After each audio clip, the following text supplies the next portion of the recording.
2장 11절부터 20절까지입니다. 구약성경 727쪽 어간에 있습니다. 느헤미야 2장 11절부터 20절까지, 느헤미야 2장 11절부터 20절까지 구약성경 727쪽 어간에 있습니다.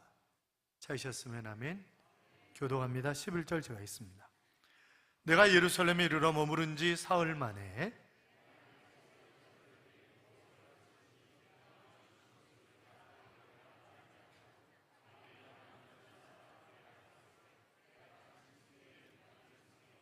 그 밤에 골짜기 문으로 나가서 용종으로 본문에 이르는 동안에 보니 예루살렘 성벽이 다 무너졌고 성문은 불탔더라.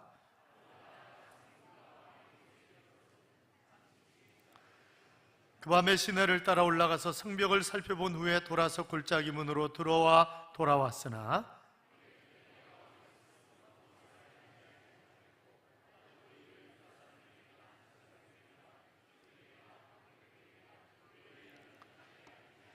후에 그들에게 이르기를 우리가 당한 공경은 너희도 보고 있는 바라. 예루살렘이 황폐하고 성문이 불탔으니 자 예루살렘 성을 건축하여 다시 수치를 당하지 말자 하고,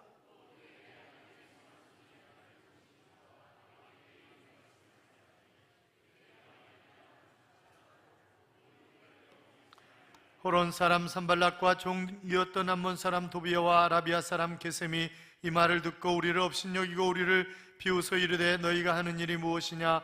너희가 왕을 배반하고자 하느냐 하기로, 내가 그들에게 대답하여 이르되 하늘의 하나님이 우리를 형통하게 하시리니 그의 종들인 우리가 일어나 건축하려니와 오직 너희에게는 기억되는 바도 없다 하였느니라. 아멘. 같이 인사하시죠. 주의 이름으로 잘 될 것입니다. 더 잘 될 것입니다. 끝없이 잘 될 것입니다. 아멘. 이 한 주간도 하나님이 여러분에게 좋은 일을 허락하셔서 잘 되는 한 주간의 삶이 되게 하실 줄로 믿습니다. 제가 얼마 전에 오래전에 머리숱이 너무 많이 빠져가지고 울산에 있는 다모병원이라고 있어요. 원래 인삼병원에 있다가 남종진 원장이라는 분인데, 그래서 가서 한 번 갔다 온 후에 그 다음에 이제 전화하면 3개월치씩 약을 지어서 보내주는 거예요. 그럼 이제 머리가 났어요. 저만 난 게 아니라 제 약을 제 아내도 먹고 머리가 났어요. 그리고 거의 같은 사람은, 그 약 먹은 사람은 다 났어요, 머리. 그렇죠? 다 났어요. 심지어는 서경대학교의 권근원 교수님이라고 은퇴하셨는데 그분은 30대부터 머리가 없는 분이에요. 이 앞에 머리가. 그런데 그 약을 드시고 머리가 나왔어요. 물론 보통 사람처럼 머리가 이렇게 듬성하게 많이 나온 건 아니고 그냥 솟아오르는데, 그 부인께서 아니 당신은 머리 많이 나가지고 뭐 하려고 그러냐고 도대체, 애들 학교에서 가르치면서 뭔 일을 하려고 도대체 그러냐고 이래가지고 결국 약을 못 드셨어요. 그리고 머리 거의 다 나왔어. 거의 다 났죠. 간신분들 제가 수백 명 보냈으니까 학교 또 집회 나가서도 그렇고 거의 다 났거든요. 그런데 울산까지 맨날 내려와야 된다는 거예요. 이제 약을 지어주려면 그전에 전화만 하면 되는데 이제 내려와야 된다는 거예요. 그래가지고 안 되겠다고 생각을 해서 지지난주에 옆에 있는 2층 그 햇살 의원이라고 있어요. 한국육통협회. 거기 가지고 그 약 갖다 주고 이대로 좀 지어주라고 그랬더니 한 가지 약은 바꿔야 된다 그러더라고요. 한 가지 그거는 그렇게 해서 주면 안 되는 거기 때문에 바꿔야 된다 그래서 그거 바꿔주라고 그랬더니 바꾸니까 약이 좀 비싸지더라고요. 약이 본래 한 번 먹을 때 한 3, 4만 원 정도 한 달치가 됐는데 한 6만 원 정도로 이렇게 약값이 확 올라갔어요. 그래도 울산 가는 것보다는 낫잖아요. 그래가지고 이제 그렇게 해주기로 하고 이제 그랬으니까 머리가 잘 없으신 분들은 그쪽 가시면 돼요. 그쪽 가시면 되는데, 그 유명한 데가 있어요. 또 유명한 데가 있어요. 그전엔 또 제가 차 사고 나가지고 차를 고쳤는데 이게 계속 꿀럭꿀럭 푹 급발진하는 것처럼 이렇게 나가더라고요. 현대자동차 서비스센터에서도 못 고치는 거예요. 이걸 어떻게 해야 되나 고민했는데 누가 가르쳐줬는데 미션만 전문으로 보는 데가 있다는 거예요. 저 도봉구에. 그래가지고 도봉구에 갔더니 그분이 뭐라 하느냐면 100만 원을 달라는 거예요. 그러면 차 고쳐주겠다는 거예요. 못 고치면 어떡할 거냐고 물어준다는 거예요. 아니 고치면 돈 줄게. 아니 돈 먼저 내놓으라는 거예요. 그래가지고 100만 원 줬더니 진짜 고쳤어요. 차 그래도 꿀럭거리진 않더라고요. 저기 군자교 있는 데 가면 다남재활의학과라고 있습니다. 오늘 별걸 다 하고 있네 지금. 다남재활의학과라고 있는데 거기는 또 뭐 오재열인가 하여튼 오원장이라고 있어요. 원장이 몇 사람 있는데 오원장이라고 있는데 그 양반은 또 이렇게 뭐 통증 이런 거 고치는 것도 대단한 사람이에요. 근데 이제 어깨에 저는 뼈가 또 이렇게 자랐다는 거예요. 그래가지고 이거를 잘라내야 된다는데 그냥 자르지 말고 여기다가 약품을 집어넣어가지고 벌려보자는 거예요. 한 달에 한 번씩 시술을 해가지고. 그러니까 이게 이렇게 잘도 아프고 이렇게 자도 아프고 뭐 정신도 못 차리는 거죠. 막 통증이 막 이것도 막 못 올리고 막 이러는 거예요. 그런데 결국 한 달에 한 번씩 시술하면서 이걸 올리게 됐어요. 그런데 완전히는 안 낫는 거예요. 그러니까 한 2년 하다가 본인도 이제 포기를 하는 거예요. 목사님 다 고쳤는데 목사님만 못 고쳤습니다. 그러면서 이거 수술은 아무래도 해야 될 것 같다고. 삼성병원에 가서 얘기했더니 삼성병원에서 의사가 막 성질을 내는 거예요. 왜 그런 병원 다니면서 시술을 했냐고 막 성질 내는 거예요. 그러면서 이거 약을 먹어보고 이러고 3개월 후에 만나자 그러더라고요. 3개월 후에 만나서 자기가 시술하는 거예요. 그게 뭐예요 이거? 그랬더니 내가 그랬어요? 이러는 거예요. 야, 믿을 놈 없네. 이제 그런 생각이 들더라고요. 근데 거기도 저만 못 고치고 다 고쳤어요. 그 다남 갔다 오신 분들 많잖아요. 우리 제가 맨날 떠벌려가지고 갔다 오신 분들이 많아요. 가서 김병모 장로님 그 군대 저기는 그 허리 수술 하려고 그러니까 거기 가보라 그래가지고 또 수술 안 하고 나왔거든요. 다남재활의학과 오원장. 여기 우리 치과도 있죠. 우리 교회 집사님 그 사위 치과도 있고 그랬습니다만 하여튼 그 좋은 데가 많죠. 근데 제가 왜 그 얘기를 자꾸 얘기가 삼천포로 빠졌는데 병원 갔다가 남들이 전부 독감 주사를 맞더라고요. 그래서 저도 그냥 맞았어요. 그런데 바로 감기 걸렸어요. 근데 이제 그러니까 만약에 독감 주사를 안 맞았으면 감기가 세게 걸렸을 거 아니에요. 그런데 다행히 일찍 맞아가지고 그냥 이렇게 비실비실 거면서 지나가는 거예요 지금. 그래서 제가 목소리가 이상할 수 있으니까 이해를 좀 해달라고 미리 말씀을 드린 거예요. 그 얘기에다가 삼천포로 좀 얘기가 빠져가지고 이상한 데로 갔는데 하여튼 그렇습니다. 우리는 지난 수개월에 걸쳐서 사사기를 보았습니다. 사사기에 여러 차례 나온 말이 있어요. 그때 왕이 없으므로 각각 자기의 옳은 소견대로 행하였더라. 그래서 지멋대로 사는 시대가 바로 사사시대였다라고 하는 그런 이야기를 보았잖아요. 자, 이스라엘 백성들이 범죄합니다. 그러면 하나님이 이방 족속을 들어서 치시든지 이스라엘 백성을 치십니다. 그러면 그들이 한참 시달리다가 아이고 하나님 잘못했습니다 이러고 회개하면 자비와 긍휼이 많으신 하나님께서 결국 한 사람을 세워서 이스라엘 백성을 구원하시는데 그 한 사람이 사사였습니다. 그렇죠? 첫 번째 사사가 누구였어요? 죄송해요 괜히 제가 설교를 너무 못하는 거야. 그러니까 이게 전혀 기억이 안 남는 거예요 지금. 첫 번째 사사가 온니엘이었습니다. 이 온니엘은 80대 노인이셨습니다. 두 번째 에옷이라고 하는 사사는 왼손잡이인데 왼손잡이가 아니라 오른손이 망가진 장애인입니다. 그 다음 나오는 사람이 삼갈인데 소모는 막대기로 그랬으니까 이 사람 평범한 농부입니다. 그 다음 나오는 사람이 드보라라고 하는 사사인데 그 사람은 여자입니다. 그 당시에 여자는 노예처럼 취급되는 그런 상황이었는데 하나님이 바로 이 여자에게 평범한 가정주부에게 말씀하셨고 그래서 그가 선지자가 되었고 사사가 되어서 바로 늘 바락바락 소리를 지르고 다니는 한 남자를 택해서 민족을 구원하는 그런 놀라운 역사를 행했던 것을 우리는 보았었습니다. 기드온이라고 하는 사람 겁쟁이였습니다. 그렇죠? 그런데 기드온의 300명 용사 기억나시죠?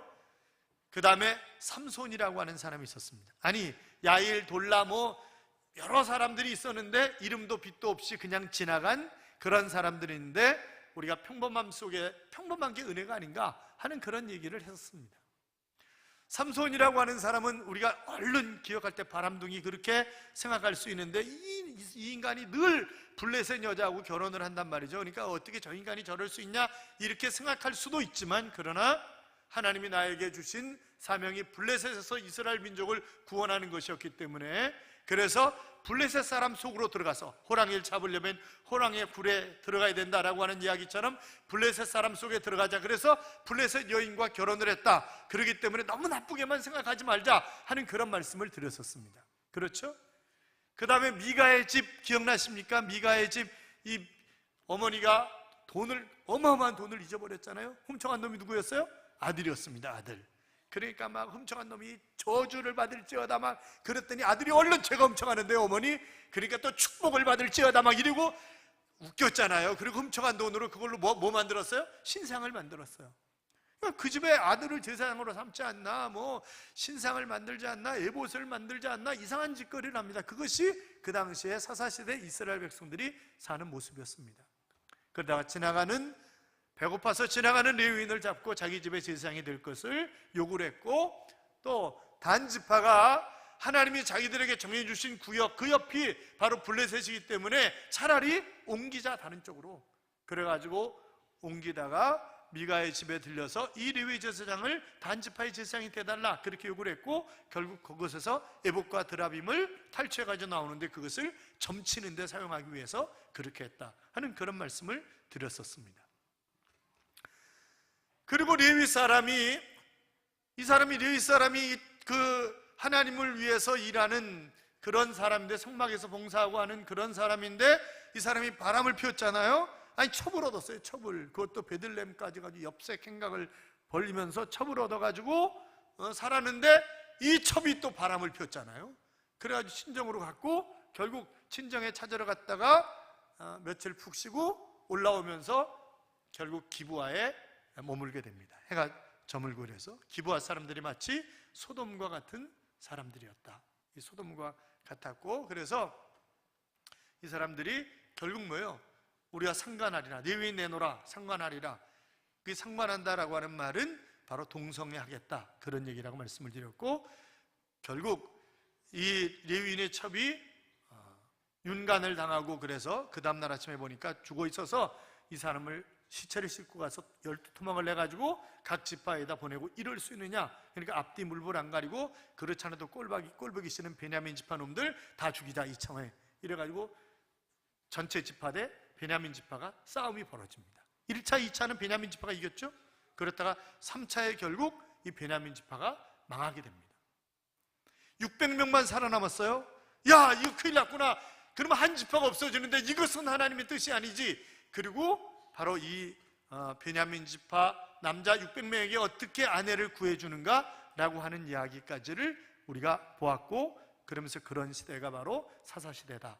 그것이 사사시대 마지막 부분을 장식하고 있는 그런 얘기인데, 우리가 사사시대를 보면서 하나님께 쓰임받지 못할 사람은 아무도 없다. 그렇잖아요. 어떤 그 쓰임받은 사람들이 별로 이렇게 탁월한 사람들이 아닌데 쓰임받았잖아요. 뿐만이 아니라 그렇게 썩어져가는 이 사사시대, 썩었던 사사시대가 우리 시대가 아니냐. 그렇다고 한다면 그 썩어져가는 시대 속에 그냥 푹 담그고 살 것이 아니라 시대를 변화시키는 그런 역할을 우리가 잘 감당해야 된다라고 하는 그런 말씀을 드렸었습니다. 기억이 나십니까? 안 나도 좀 난다고 해주세요. 여러분, 그 소라고 하는 그림을 그렸던 이중섭 화가를 기억하시죠? 6.25 전쟁 때 제주도까지 피난을 가는데 너무 찢어지게 가난한 거예요. 서귀포에 가면 이중섭 기념관이 있어요. 너무나 찢어지게 가난한 거죠. 결국 이 이중섭 씨는 일본 여자하고 결혼했잖아요. 마야코라고 하는 일본 여자하고 결혼을 했는데, 그런데 너무 살기가 힘드니까 여보 애들 데리고 친정 가서 살아라 그냥. 그래가지고 일본으로 보냅니다. 그리고 자기는 천진한 아이들을 통해서 순수한 인간성과 가족 사랑을 궁금하고 공감하면서 이런저런 그림과 글을 쓰게 되는 거죠. 일본에 가서 가난하게 살면서 아이들을 키우는 자기 아내가 너무나 보고 싶은 거예요. 그래서 아내에게 편지를 씁니다. 최고, 최대, 최미, 최애 여인 마사코에게 하루에도 몇 번이나 마음으로 소중하고 멋진 당신의 모든 것을 포옹하고 있소. 당신만으로 하루가 가득하다오. 만나고 싶어서 또 만나고 싶어서 머리가 멍해져 버린다오. 한없이 상냥한 나의 멋진 천사요. 그의 글을 읽는 사람들마다 감동을 받지 않는 사람이 아무도 없는 거죠. 여러분, 인간의 사랑이 이렇게 아름다운데 하나님이 우리를 사랑하신 그 사랑이야 뭐 말로 비교할 수 없는 것 아니겠습니까? 사랑하는 여러분, 하나님의 사랑을 느끼면서 살아가십니까? 하나님을 사랑하십니까? 하나님을 사랑하시는 분들만 크게 한번 아멘. 아멘. 그렇습니다. 하나님을 정말 사랑하고 신뢰했던 믿음의 사람 솔로몬은 그가 왕이 되었을 때 하나님 앞에 1000번제를 드리게 됩니다.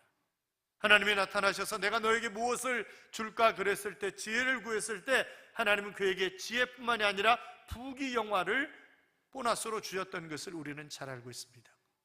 그런데 그의 아버지 다윗은 자기가 성전 건축을 할 수 없음에도 불구하고 그 준비하는 제사를 어마어마하게 드렸던 사실을 우리는 기억해야 할 필요성이 있습니다. 수소 1000마리, 수양 1000마리, 어린 양 1000마리를 제물로 하나님 앞에 드리게 됩니다. 손에 너무 많은 피를 흘렸기 때문에 그에게 성전 건축을 허락하시지는 않았지만, 그러나 하나님은 그를 왕 중에 왕이 되게 하셨습니다. 다윗은 늘 하나님을 섬기는 일에, 하나님 앞에 헌신하는 일에 자발적으로 얼마나 열심히 했는지 모릅니다. 그가 가진 모든 것을 들여서 하나님 앞에 철저하게 헌신했던 헌신의 사람이 다윗이었고, 그래서 하나님은 사도행전 13장 22절을 위시해서 내 마음에 합한 사람이다, 이런 표현을 사용하고 계시는 것을 우리가 보게 됩니다. 여러분, 성경에 우리에게 익숙한 단어들이 많이 나오죠. 익숙한 단어, 믿음이라고 하는 단어는 246번 나옵니다. 소망이라고 하는 단어는 185번 나옵니다. 긍휼이라고 하는 단어는 약 500번 정도 나옵니다. 사랑이라고 하는 단어는 733번 나옵니다. 그런데 드린다라고 하는 단어가 몇 번쯤 나올 거라고 생각하세요? 드린다. 그 단어는 우리가 별로 관심이 없기 때문에 잘 기억을 못해서 그렇지 2285번 나옵니다. 별로 안 놀라시는군요. 아니, 사랑이라는 단어가 733번밖에 안 나오는데 성경은 사랑의 책이다 그렇게 얘기하는데 733번 나와요. 그런데 드린다는 단어는 2285번이 나온다고요. 그러니까 하나님이 이 드린다고 하는 이 드림을 얼마나 중요하게 생각하시는가. 왜냐하면 심는 대로 거두기 때문에 그렇습니다. 성경에 드리는 사람들이 어떤 복을 받는가라고 하는 것을 간단히 정리를 하면, 드릴수록 믿음이 커지고, 드릴수록 축복과 상급을 누리고, 드릴수록 하나님과 더 가까워지고, 드릴수록 행복하다고 하는 것입니다. 그래서 우리가 아름답게 섬기는 사람들, 그들이 즐겁고 정말 그들이 행복을 누리는 사람이다 라고 성경은 말씀하고 있습니다만, 역대상 29장 28절에 보시면 그가 나이 많아 늙도록 부하고 존귀를 누리다가 죽음에 그의 아들 솔로몬이 대신하여 왕이 되니라 그랬습니다. 자, 다윗이 아름답게 섬기며 헌신하며 살았더니 하나님이 일평생 그가 존귀함을 누리며 살게 하시더니 그 아들이 왕이 되었다, 그런 표현을 쓰고 있는 것입니다. 그러니까 내가 아름답게 섬기면서 살면 나뿐만이 아니라 내 자손들도 하나님이 챙겨주신다는 거죠. 사랑하는 여러분, 하나님을 잘 섬기면 뭐라고요? 1000대까지 은혜를 베푸시느니라, 그렇게 말씀하셨습니다. 요한복음 12장 24절 이하에 보시면, 내가 진실로 진실로 너희에게 이르노니 한 알의 밀이 땅에 떨어져 죽지 아니하면 한 알 그대로 있고 죽으면 많은 열매를 맺느니라. 자기 생명을 사랑하는 자는 잃어버릴 것이요 이 세상에서 자기 생명을 미워하는 자는 영생하도록 보존하리라. 사람이 나를 섬기려면 나를 따르라. 나 있는 곳에 나를 섬기는 자도 거기 있으니 사람이 나를 섬기면 내 아버지께서 저를 귀히 여기시리라 그랬습니다. 자, 누구를 귀히 여기신다고요? 섬기는 사람, 잘 섬기는 사람, 그를 귀하게 여기겠다, 그렇게 말씀을 하신 것입니다. 사랑하는 여러분, 내가 얼마나 아름답게 섬기고 있는가라고 하는 것입니다. 여러분 보세요. 예수님이 그 섬김을 비유하면서 이 미라를, 그래서 미라를 땅에 심어가지고 이놈이 싹이 나고 그러잖아요. 그러면 싹이 나는 이 싹은 밑에 먼저는 뭐예요? 그 열매에 영양분을 공급받아가지고 이게 싹이 나고 자라는 거죠. 그래서 어느 정도 자란 다음에 땅을 파보면 이 씨앗은 껍질만 있지 알맹이는 다 이미 사라진 것입니다. 희생이죠. 헌신입니다. 란스 에브너라고 하는 사람이 이런 얘기를 했어요. 진정한 헌신의 의미를 이야기하면서 헌신은 85%로 만족할 수 없다, 그런 얘기를 했습니다. 여러분, 만약 여러분의 남편과 아내가 여보 내가 당신한테 잘할게. 그런데 85% 정도 당신한테 성실하면 되지? 그러면 85%면 뭐 B뿐이네, B뿔. 괜찮아. 그렇게 얘기하시겠어요? 나머지 15%가 뭔지 알아. 그렇잖아요. 그게 바람을 피우는 건지 뭔지 어떻게 알겠어요? 그러니까 헌신이라는 것은 100%지. 이게 그러니까 하나님은 사랑하는 독생자 예수 그리스도를 이 땅에 우리에게 주신 거 아니에요? 예수님도 우리를 사랑하셔서 전적으로 자기 몸을 십자가에 못 박혀 돌아가 피 흘리게 하기까지 우리를 사랑하신 것 아니겠습니까? 전적인 사랑을 우리에게 주신 하나님은 전적인 섬김을, 전적인 헌신을 우리에게 바라고 계시는 것입니다. 오늘 느헤미야 2장을 읽었습니다만, 이 아름답게 헌신의 사람이었던 이 느헤미야가 어떤 헌신의 모습을 우리에게 교훈으로 주고 있는가 라고 하는 것을 잠깐 살펴보려고 합니다만, 첫째는 바로 헌신이라고 하는 것은 떠벌리지 않는 것이다 라고 하는 것입니다. 느헤미야는 예루살렘에 도착한 지 불과 사흘 만에 밤에 몰래 소수의 사람만 데리고 방백들에게도 얘기하지 않고 예루살렘 전체를 순례를 합니다. 과연 어떻게 되어 있는 것인가? 그리고 갔다 와서도 얘기하지 않았다. 그렇게 기록이 되어 있는 것이 바로 13절 이하에 16절까지에 나와 있는 그런 말씀입니다. 사랑하는 여러분, 정말 아름답게 헌신하는 사람은 헌신하고 떠벌리지 않습니다. 그렇잖아요?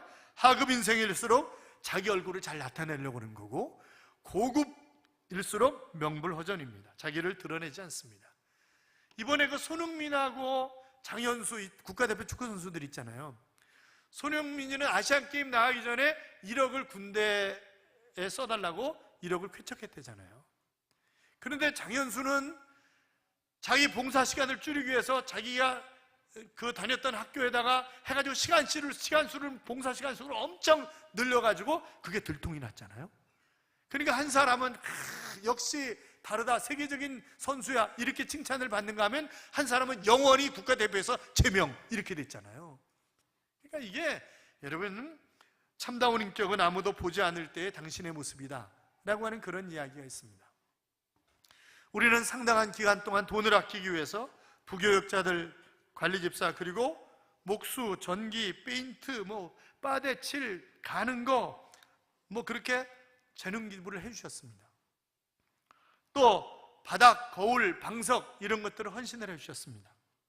그래서 이부 성가대를 위시해서 사용할 수 있는 그런 공간들을, 또 워십팀이 사용할 수 있는 공간들, 또 교회에 와서 기도하는데 이렇게 저렇게 여러 곳에서 기도할 수 있지만 나 혼자만이 들어가서 기도하고 싶다라고 하는 그런 기도 굴들을 몇 개를 만들었습니다.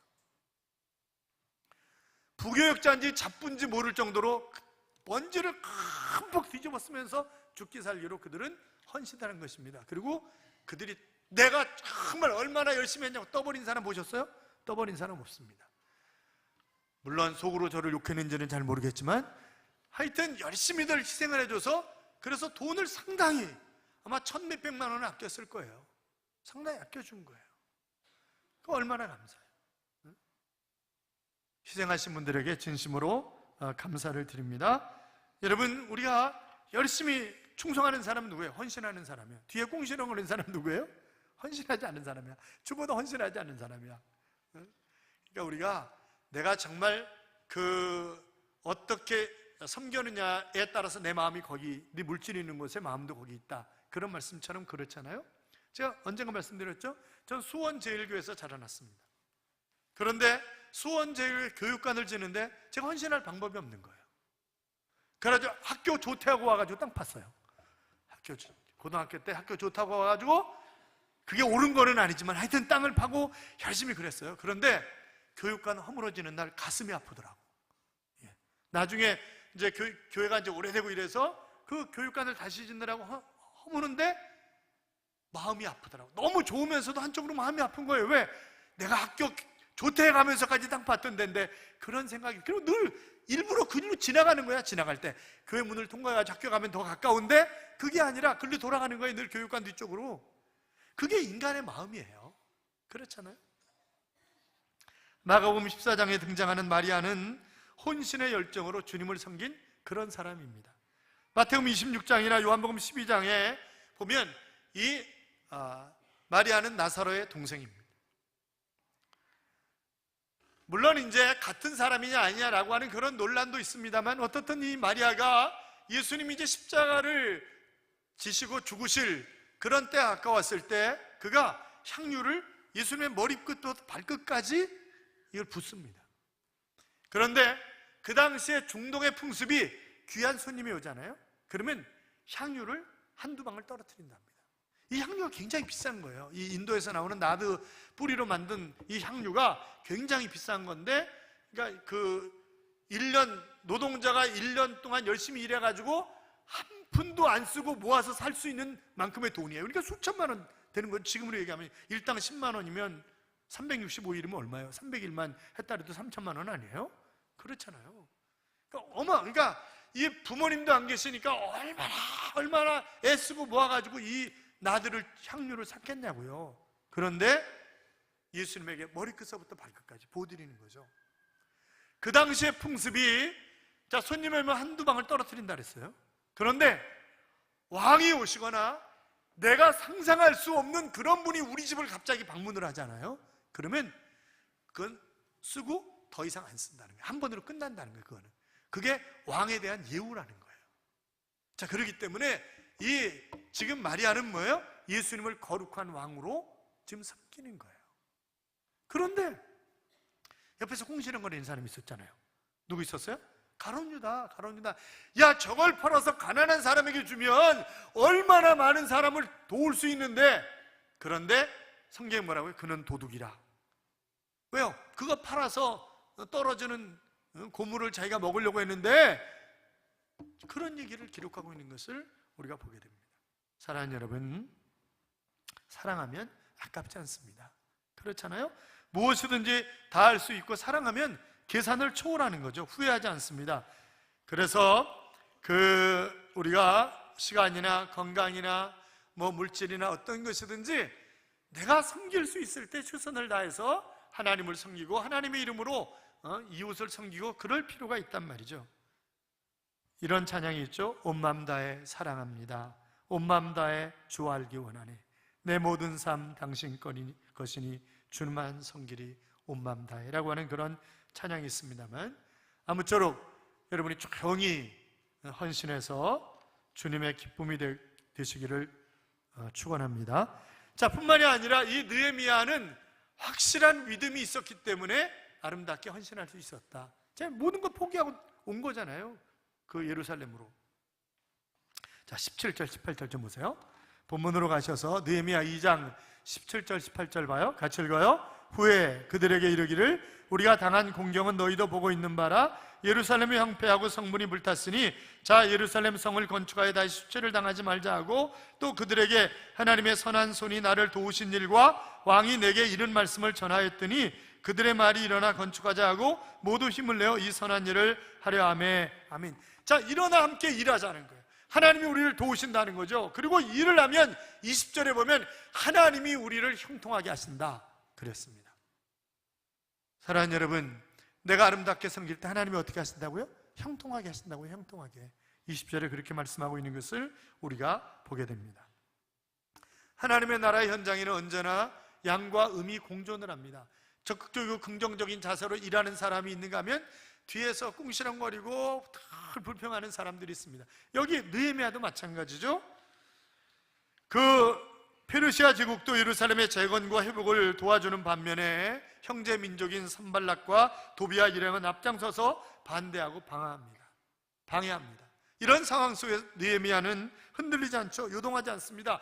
더 확신에 찬 그런 말을, 하나님이 도우신다, 우리가 일어나서 일을 하자, 하나님이 우리를 형통하게 하신다, 그렇게 외치고 있는 것을 보게 됩니다. 여러분, 예수님 보세요. 예수님 초기 사역을 하시면서 뭐라고 얘기하세요? 너희가 기쁘고 즐거워하라. 하늘에서 받을 너희의 상이 큽니다. 너희가 열심히 복음을 전하고 정말 최선을 다해서 섬겨라. 그러면 너희가 하늘에서 받을 상이 크다. 그렇게 말씀하시는 것을 우리가 보게 됩니다. 어느 날 다윗이 인구조사를 했어요. 그거는요, 인구조사는 군대에 나가서 싸울 수 있는 사람 숫자이기 때문에 군인 수를 조사한 거예요. 그러면 보세요. 지금 다윗이 지금까지 승승장구한 것은 하나님이 함께 하셨기 때문에 형통한 거잖아요. 승승장구한 거잖아요. 그런데 군대 숫자를 쓰는 건 뭐예요? 막강한 나의 군대, 이거 폼 잡은 거예요. 그래가지고 하나님이 싹 쓸어버리셨잖아요. 전염병을 내려보내가지고 7만 명이 죽습니다. 7만 명이 죽는 거죠. 어마어마하게 죽는 거죠. 다윗이 회개했을 때 하나님이 그를 돌이키시는데 오르난 마당에서 그 심판의 사자에게 고백을 하죠. 그러면서 이 다윗이 하나님 앞에 회개의 제사를 드립니다. 이렇게 생각했어요. 은 한 50세겔만 들여가지고, 은 50세겔이면 150돈이에요. 여러분, 은 한 돈에 얼마인 줄 아세요? 오직 금액에만 관심이 있기 때문에 은이 얼마인지는 잘 모르죠. 은 한 돈에 2,000원이에요. 2,000원.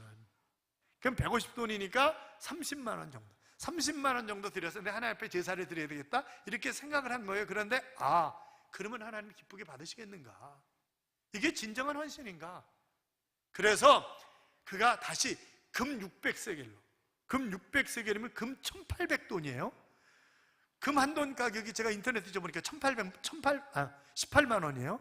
그러면 18만 원, 1,800돈이면 얼마요? 초등학교를 좋은 데 나와야 되는데 3억 2,400만 원이에요. 3억 2,400만 원. 그러니까 이 오르난의 땅을 전부 사는 거예요. 그거 땅을 전부 사는 거예요. 그 땅을. 왜? 그 땅이 바로 아브라함이 이삭을 드리려고 했던 땅이에요. 그러니까 칼로 막 목을 치러올 때 아브라함아 막 이러고 막 하나님이 오히려 놀라가지고 난리를 치시잖아요. 그 땅이라고, 그 땅. 그러니까 마치 시은소와 같은 땅이기 때문에 이 땅에서 하나님 앞에 제사를 드리면 얼마나 좋겠는가. 그래가지고 그 땅을 통째로 사가지고, 그러니까 아마 땅이 굉장히 넓었는 모양이에요. 뭐 그러니까 그렇게 비싸지. 그 당 3억 2,400만 원 정도 되면 얼마나 넓겠어요. 그렇잖아요. 그리고 하나님 앞에 제사를 드리는, 그래서 바로 죽음의 사자가 끝나는 그런 모습을 우리가 볼 수 있단 말이죠. 그러니까 보면 다윗이 디스카운트 신앙은 아니었다, 이제 그런 생각을 우리가 해볼 수 있는 거죠. 그러면서 다윗이 그곳에 성전을 짓지 못하지만 이곳이 바로 성전을 지을 장소라고 얘기를 하면서 바로 이곳이 주 하나님의 성전이요 이스라엘의 번제단이니라, 그렇게 이야기하는 것을 우리가 보게 됩니다. 사랑하는 여러분, 교회가 마찬가지입니다. 하나님의 심판이 멈추는 것이고, 그 심판은 그리스도의 보혈의 피로 말미암아 심판의 피가 멈추는 거죠. 교회는 하나님을 만나는 곳입니다. 하나님이 지시하시는 곳입니다. 그래서 교회가 중요하고 우리가 교회를 중심으로 해서 살아가야 되는 것입니다. 사랑하는 여러분, 교회 중심, 말씀 중심, 하나님 중심으로 살아가는 여러분의 삶이 되시기를 주님의 이름으로 축원합니다. 자, 다윗의 아름다운 헌신, 느헤미야의 아름다운 헌신, 솔로몬도 마찬가지고 마리아도 마찬가지고 다 마찬가지입니다만, 사랑하는 여러분, 헌신하지 않은 사람에게는 아무런 은혜도 없습니다. 축복도 없습니다. nothing입니다. 그런데 조용히 묵묵히 믿음을 가지고 헌신하는 사람에게는 하나님이 형통의 복을 주십니다. 오늘 20절에 그렇게 말씀하셨잖아요. 같이 한번 다시 따라해요. 헌신하면 하나님께서 나를 형통하게 하신다. 믿으십니까? 우린 전도로 헌신할 수 있습니다. 기도로 헌신할 수 있습니다. 여러분, 이왕이면 여러분이 하시는 일이 잘 되셔서 하나님 쓰시는 거부가 되시기 바랍니다. 하나님께 쓰임받지 않은 사람은 그냥 먹고 살 것만 있으면 돼요. 하나님께 쓰임받을 사람들이 거부가 돼야지, 하나님께 쓰임받지 않을 사람들은 그 거부되면 딴짓거리만 한다니까.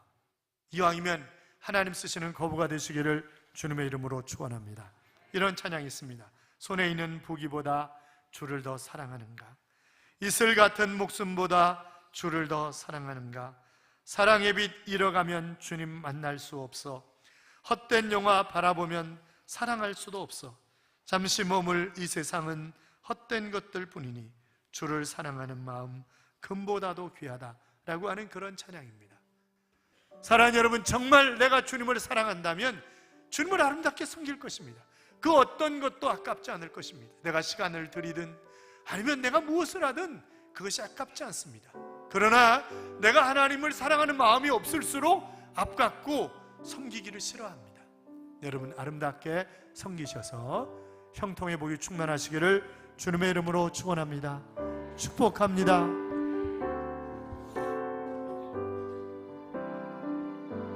손에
잠시 멀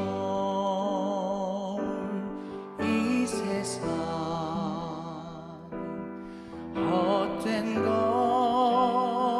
것들 뿐이니 주를 사랑하는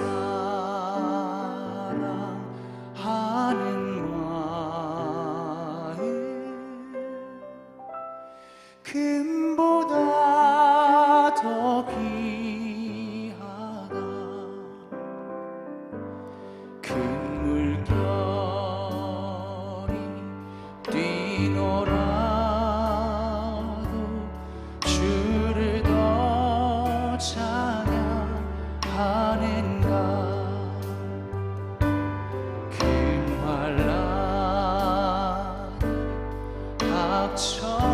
닥쳐와도 주를 더 찬양하는가. 깊은 잠에 빠진 영혼 주님 만날 수 없어. 근심 걱정 많은 자를 찬양할 수도 없어. 잠시 멀 이 세상 헛된 것들 뿐이니 우리 진정 주님을 뜨겁게 사랑하는 마음으로, 주님을 찬양하는 마음으로 우리 손에 있는 보기보다 3절을 같이 함께 부르시겠습니다. 보다 더 귀하다. 언제 다시 주 오실지 아는 이가 있는가. 신랑이로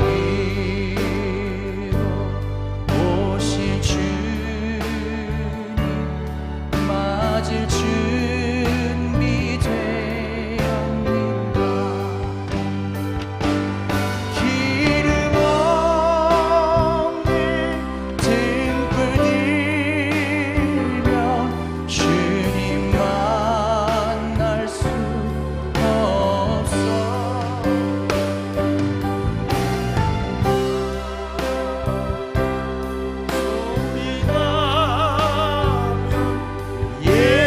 예비할 수도 없어. 잠시 멀 이 세상